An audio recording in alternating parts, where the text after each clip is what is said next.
บัตรสุดใดสาจิตทำไมมันต้องเตี้ยบองโอนเดินแต่ตามด้านធ្វើការរៀនសូត្រតាម channel ឬតាម online ជាថ្ងៃនេះយើងមកមើលអត្ថបទសន្ទនាយើងមួយគឺការជួបគ្នាលើកដំបូងអញ្ចឹងយើងគួរនិយាយបែបណាតោះយើងទៅទាំងអស់គ្នា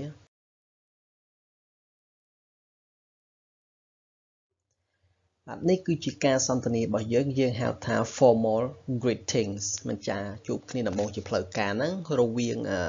James Professor Austin លោកសាស្ត្រាចារ្យ Austin ហើយនិង Emma ចឹង James គេថាម៉េច Good morning Professor Austin how are you doing អញ្ចឹង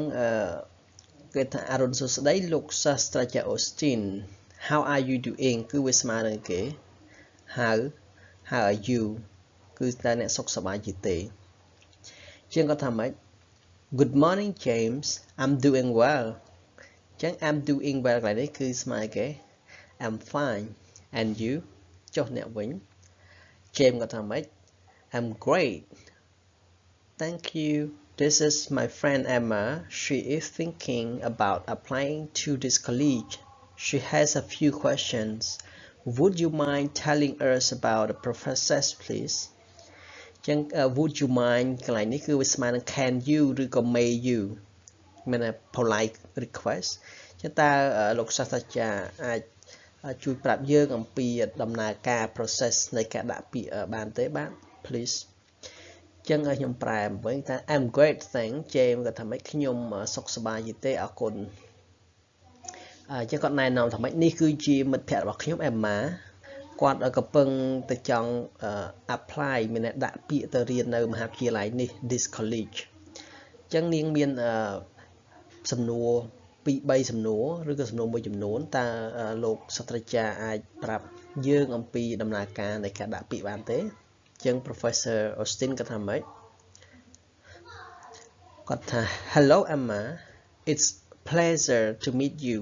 ចឹង it's pleasure to meet you ហ្នឹងគឺវាស្មើគេ it's nice to meet you រីករាយណាស់ដែលបានជួបអ្នកសួស្តី Emma រីករាយណាស់ដែលបានជួបអ្នកចឹង Emma គាត់ថាម៉េច It's a pleasure to meet you professor អញ្ចឹងរីករាយណាស់ដែលបានជួបលោកសាស្ត្រាចារ្យ Thank you so much for helping us អញ្ចឹងអរគុណច្រើនសម្រាប់ការជួយដល់ពួកយើងអញ្ចឹងលោកសាស្ត្រាចារ្យគាត់ថាម៉េច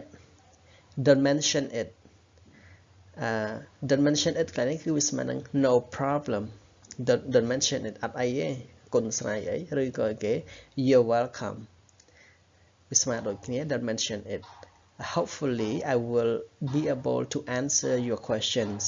ខ្ញុំសង្ឃឹមថាខ្ញុំនឹងអាចឆ្លើយនៅសំណួររបស់អ្នកបានអញ្ចឹងលោកសាស្ត្រាចារ្យនឹងគាត់ថាអញ្ចឹង